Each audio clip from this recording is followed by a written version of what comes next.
السلام علیکم ورحمۃ اللہ وبرکاتہ۔ اعوذ باللہ السمیع العلیم من الشیطان الرجیم من حمزہ ونفخہ ونفثہ بسم اللہ الرحمن الرحیم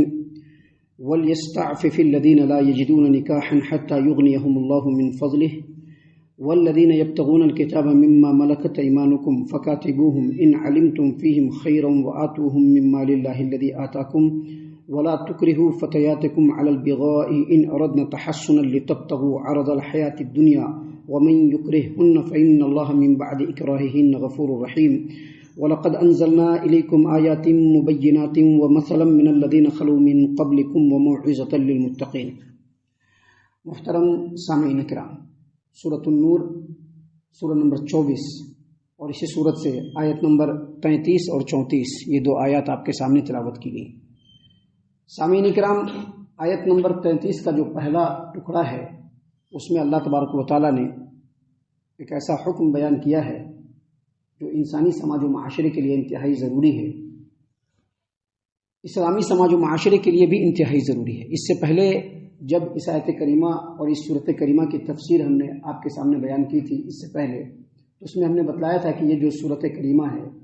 اس میں اللہ تبارک و تعالیٰ نے ایسے احکام نازل فرمائے ہیں جو احکام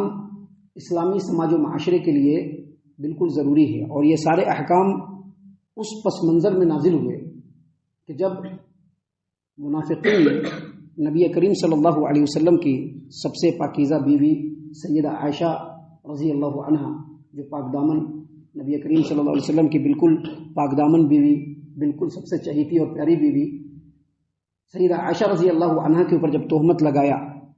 تو آگے بھی ایسا ہو سکتا ہے اس چیز کو ختم کرنے کے لیے، اور اسلامی سماج و معاشرے کے جو مسلمان ہیں، چاہے وہ مرد ہیں وہ عورت ہیں، ان کی پاکیزگی اور پاک دامنی کے لیے اللہ تبارک و تعالیٰ نے بہت سارے احکام یہاں پر بیان فرمائے ہیں، جس میں سے ایک یہ حکم ہے۔ دیکھیے اللہ تبارک و تعالیٰ نے کیا فرمایا۔ اللہ تبارک و تعالیٰ نے فرمایا وَلْيَسْتَعْفِفِ الَّذِينَ لَا يَجِدُونَ نِكَاحًا حَتَّى يُغْنِيَهُمُ اللَّهُ مِنْ فَضْلِهِ، اور جو لوگ نکاح کی طاقت نہیں پاتے انہیں چاہیے کہ وہ پاک دامنی اختیار کیے رہیں یہاں تک کہ اللہ تبارک و تعالیٰ انہیں اپنے فضل سے غنی کر دے۔ سامعین کرام، آج بھی سماج و معاشرے میں ایسے بہت سارے لوگ ہیں جن کے پاس اتنی طاقت اور استطاعت نہیں ہے جو نکاح کر سکیں، اور نبی کریم صلی اللہ علیہ وسلم کے زمانے میں بھی بہت سارے ایسے نوجوان صحابی تھے جن کے پاس طاقت نہیں تھی کہ وہ شادی کر پاتے۔ تو ایسی صورت میں اللہ تبارک و تعالیٰ نے اس آیت کریمہ کے پہلے ٹکڑے میں یہ حکم دیا ہے کہ اور وہ لوگ جو نکاح کی طاقت نہیں پاتے وہ پاک دامنی اختیار کیے رہیں یہاں تک کہ اللہ تبارک و تعالیٰ ان کو اپنے فضل سے غنی کر دے۔ سامعین کرام، یہ جو آیت کریمہ ہے اس میں اللہ تبارک و تعالیٰ نے ایک مطلق حکم بیان کیا ہے۔ مطلق حکم کیا بیان کیا ہے کہ جن لوگوں کے پاس شادی کرنے کی، نکاح کرنے کی طاقت اور استطاعت نہ ہو ان لوگوں کو چاہیے کہ وہ پاک دامنی اختیار کیے رہیں یہاں تک کہ اللہ تبارک و تعالیٰ ان کو اپنے فضل سے غنی کر دے گا۔ پاک دامنی کیسے اختیار کرنا ہے، سماج و معاشرے میں کیسے بالکل پاک صاف رہنا ہے، اس کا طریقہ اللہ تبارک و تعالیٰ نے قرآن کریم سورۃ النساء آیت نمبر 25 میں بیان فرمایا۔ دیکھیے اللہ تبارک و تعالیٰ نے سورۃ النساء آیت نمبر 25 میں کیا فرمایا، وَمَن لَّمْ يَسْتَطِعْ مِنكُمْ طَوْلًا أَن يَنكِحَ الْمُحْصَنَاتِ الْمُؤْمِنَاتِ فَمِمَّا مَلَكَتْ أَيْمَانُكُمْ مِنْ فَتَيَاتِكُمُ الْمُؤْمِنَاتِ۔ اللہ تبارک و تعالیٰ نے فرمایا کہ تم میں سے جو آدمی آزاد اور مسلمان عورت سے شادی کرنے کی طاقت نہیں رکھتا، اب مسلمان عورت سے شادی کرنا ہے، آزاد مسلمان عورت سے شادی کرنا ہے تو ہمارے پاس استطاعت بھی ہونی چاہیے۔ استطاعت کس چیز کو ہونی چاہیے کہ جب ہم شادی کریں گے تو ہم اس کا مہر ادا کر سکیں، جب ہم شادی کریں گے تو ہمارے ساتھ ایک اور آدمی جڑے گا، اس کی پوری ذمہ داری میرے سر پر ہے، اس کو کھلانا پلانا۔ تو اگر اس چیز کی طاقت کوئی آدمی نہیں رکھتا ہے تو اللہ تبارک و تعالیٰ نے اس کا طریقہ بتلایا کہ اگر آزاد مومنہ عورتوں سے شادی نہیں کر سکتے ہو تو تم میں جو غلام ہے، جو لونڈی ہے، جس کے تم مالک بنے ہو، تم اس سے شادی کر لو۔ یاد رکھیے، شادی کرنے کے لیے شریعت میں کفو ہے، اور کفو کیا ہے کہ اگر آزاد عورت ہے، آزاد مرد ہے تو آزاد عورت سے شادی کرے، لیکن اگر اس کی طاقت نہیں ہے تو اللہ تبارک و تعالیٰ نے اس آیت کریمہ میں بیان فرمایا کہ جو لونڈی ہے، دیکھیے غلام ہوتا ہے جو مرد ہوتا ہے، مرد غلام کب ہوتا ہے؟ جب جنگوں میں اس کو قید کر کے لایا گیا، وہ مرد غلام ہوتا ہے، اور جو عورتیں جنگوں میں قید ہوتی ہیں وہ عورت لونڈی ہوتی ہے۔ تو اللہ تبارک و تعالیٰ نے فرمایا کہ اگر آزاد مومنہ عورت سے شادی کرنے کی تمہارے پاس طاقت اور استطاعت نہیں ہے تو لونڈی جو ہے جس کے تم مالک ہو اس سے تم شادی کر لو۔ آگے اللہ تبارک و تعالیٰ نے مزید فرمایا واللہ اعلم بایمانکم بعضکم من بعض، تم یہ نہ سمجھو کہ تم نے لونڈی سے شادی کیا ہے، بلکہ اللہ تبارک و تعالیٰ خوب جانتا ہے کہ تم لوگوں میں کون زیادہ ایمان والا ہے، اور اللہ تبارک و تعالیٰ خوب جانتا ہے کہ تم دونوں ایک دوسرے کے جنس ہو، تم دونوں ایک دوسرے کے جنس ہو۔ اس کے بعد اللہ تبارک و تعالیٰ نے مزید فرمایا فَانْكِحُوهُنَّ بِإِذْنِ أَهْلِهِنَّ وَآتُوهُنَّ أُجُورَهُنَّ بِالْمَعْرُوفِ مُحْصَنَاتٍ غَيْرَ مُصَافِحَاتٍ وَلَا مُتَّخِذَاتِ أَخْدَانٍ۔ اللہ تبارک و تعالیٰ نے فرمایا کہ اللہ خوب جانتا ہے کہ تم لوگ کتنے ایمان والے ہو، اور اللہ تبارک و تعالیٰ اس بات کو بھی جانتا ہے کہ اگرچہ وہ عورت لونڈی ہے لیکن تم ایک دوسرے کے جنس سے ہو، لہذا جو ان کے مالک ہیں ان سے اجازت لو، اس سے شادی کرو، شادی کرنے کے بعد جو اس کا حق مہر ہے معروف طریقے سے اس کو بھی ادا کرو، لیکن شادی کرنے کے لیے شرط یہ ہے کہ جو لونڈی ہو وہ پاک دامن ہو،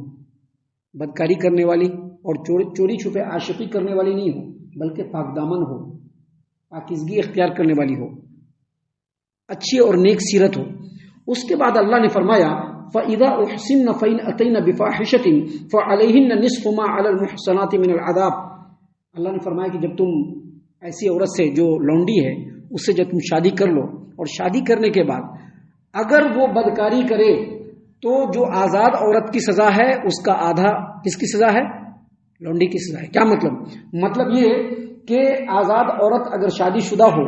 اور اگر وہ بدکاری کرے تو اس کی سزا کیا ہے؟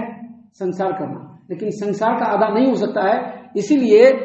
اسی لیے اہل علم نے کہا ہے شریعت کی روشنی میں کہ اس کو 50 کوڑے لگیں گے۔ اور آگے اللہ تبارک و تعالیٰ نے مزید فرمایا ذَلِكَ لِمَنْ خَشِيَ الْعَنَتَ مِنْكُمْ، یہ جو حکم دیا گیا ہے سبھی کے لیے نہیں بلکہ ایسے مرد کے لیے جو آزاد ہوں، شادی کرنے کی طاقت نہ رکھتے ہوں، جو گناہ میں پڑنے کا جن کو اندیشہ ہو، وہ شادی کر کے اپنے آپ کو پاکیزہ بنائے رکھے، پاک دامن بنائے رکھے۔ لیکن اللہ نے مزید آگے کہا وہ ان تصبروا خیر لکم، اگر تم صبر کرو تو زیادہ بہتر ہے۔ مطلب یہ ہے کہ اگر شادی کرنے کی طاقت اور استطاعت نہیں ہے تو صبر کرنا ہے، اگر صبر نہیں کر سکتے ہیں تو ایسی عورت سے شادی کرنا ہے جو لونڈی ہو، کیونکہ اس سے کم خرچ پڑے گا، اس سے شادی کر سکتے ہیں۔ یہ ایک طریقہ ہے، لیکن ہم آپ کو بتلا دیں کہ جو شریعت اسلامی ہے، جو اسلامی شریعت ہے، یہ صرف اس زمانے کے لیے نہیں بلکہ ہر زمانے کے لیے، ہر جگہ کے لیے، ہر مقام کے لیے۔ آج کے ڈیٹ میں غلام اور لونڈی کا چلن نہیں، یہ پرتھا ختم ہو گیا، غلامی کی پرتھا آج کے ڈیٹ میں نہیں ہے۔ تو آج اگر کوئی نوجوان آدمی ہے جو شادی کرنے کی طاقت اور استطاعت نہیں رکھتا، اور آج کل تو زیادہ تر ایسے ہی ہے، کیونکہ 20 سال میں 22 سال میں لڑکوں کی شادی نہیں ہوتی ہے۔ لڑکے شادی کب کرتے ہیں؟ جب وہ کچھ پڑھ لیتے ہیں، کچھ بن جاتے ہیں۔ تو اللہ کے رسول صلی اللہ علیہ وسلم نے اس کا بھی طریقہ بتلایا۔ دیکھیے صحیح البخاری اور صحیح مسلم کی روایت جو کل ہم نے آپ کے سامنے پیش کیا تھا، اللہ کے رسول صلی اللہ علیہ وسلم نے نوجوانوں کی جماعت کو مخاطب کر کے کہا، کیا کہا؟ یا معاشر الشباب، اے نوجوانوں کی جماعت، من استطاع منکم الباءۃ فلیتزوج، تم میں سے جس کو نکاح کی طاقت ہو وہ شادی کرے، تم میں سے جس کو نکاح کی طاقت ہو، استطاعت ہو، پیسہ کوڑی بھی ہے اور صحت مند بھی ہے تو شادی کر لے۔ اور آگے اللہ کے رسول صلی اللہ علیہ وسلم نے مزید حکم دیا وَمَن لَّمْ يَسْتَطِعْ فَعَلَيْهِ بِالصَّوْمِ، جس کو نکاح کرنے کی اور شادی کرنے کی طاقت میں اس کو کیا رکھنا چاہیے؟ روزہ رکھنا چاہیے۔ کیوں روزہ رکھنا چاہیے؟ فَإِنَّهُ لَهُ وِجَاءٌ، وہ خواہشات کو ختم کرے گا۔ آج بھی جو نوجوان لڑکا ہے جو بھی پڑھ لکھ رہا ہے، اگر اس کے جذبات قابو میں نہیں رہ رہے ہیں تو اس کو روزہ رکھنا چاہیے۔ یہ اسلامی طریقہ ہے۔ اسلامی طریقہ کیا ہے؟ اس کو روزہ رکھنا چاہیے۔ روزہ رکھے گا تو اللہ تبارک و تعالیٰ اس کو صبر دے گا، اس کے اوپر طاقت دے گا، اس کے خواہشات پر کنٹرول کرنے کی اللہ تعالیٰ قوت دے گا۔ دیکھیے امام اکرمہ رحمۃ اللہ علیہ بہت بڑے امام ہیں، بہت بڑے محدث ہیں، اس آیت کریمہ کی تفسیر میں وہ فرماتے ہیں، امام ابن ابی حاتم نے تفسیر ابن ابی حاتم کے اندر امام اکرمہ سے روایت کیا، امام اکرمہ نے وَلْيَسْتَعْفِفِ الَّذِينَ لَا يَجِدُونَ نِكَاحًا حَتَّى يُغْنِيَهُمُ اللَّهُ مِنْ فَضْلِهِ، اور جو لوگ نکاح کی طاقت نہیں پاتے انہیں چاہیے کہ وہ پاک دامنی اختیار کرے یہاں تک کہ اللہ تبارک و تعالیٰ انہیں اپنے فضل سے غنی کر دے۔ اس کی تفسیر میں امام اکرمہ رحمۃ اللہ علیہ بیان کرتے ہیں کہ یہ حکم ہے اس آدمی کے لیے جو اپنے خواہشات پر کنٹرول نہیں رکھ پاتا ہے، اور اگر کسی عورت کو، کسی لڑکی کو دیکھا، اس کے جذبات بھڑک گئے تو اگر وہ شادی شدہ ہے تو اپنی بیوی کے پاس جائے اور اپنی خواہش کو پوری کرے۔ لیکن اگر وہ شادی شدہ نہیں ہے تو اس آدمی کے لیے ضروری ہے کہ وہ روزہ رکھے، کیونکہ وہ روزہ رکھے گا تو اللہ تبارک و تعالیٰ اس کی خواہشات کو کچل دے گا اور اللہ تبارک و تعالیٰ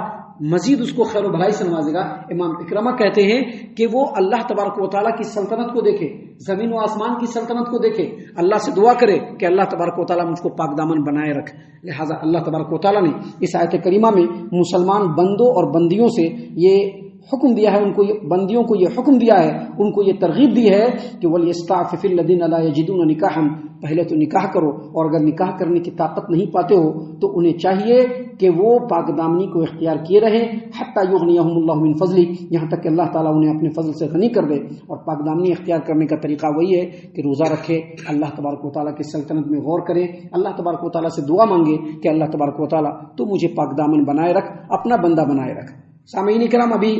اس آیت کریمہ میں اور اس کے بعد والی آیت کریمہ جو تلاوت کی گئی، ان آیتوں میں ابھی اور بھی باتیں ہیں جو انشاءاللہ کل کے درس میں ہم آپ کے سامنے بیان کریں گے۔ ہم اللہ سے دعا کرتے ہیں کہ اللہ تعالی ہم تمام کو ان تمام باتوں کے اوپر خوب غور و فکر اور تدبر کرنے کے ساتھ ساتھ ان باتوں پر عمل کرنے کی بھی توفیق عنایت فرمائے، آمین۔ اللہ تعالی ہم تمام کو صحیح معنوں میں پکا سچا مومن مسلمان بنائے، اللہ اور اس کے رسول صلی اللہ علیہ وسلم کی اطاعت و فرما برداری کرنے والا بنائے، صحابہ کرام رضی اللہ عنہم کے طریقے پر چلنے والا بنائے، جنت الفردوس میں جگہ عطا فرمائے۔ اے اللہ ہم تمام کو جہنم سے پناہ دے، اے رب العالمین ہم تمام کو جہنم سے پناہ دے، اے مالک الملک ہم تمام کو جہنم سے پناہ دے، آمین یا رب العالمین۔ وما علینا الا البلاغ المبین۔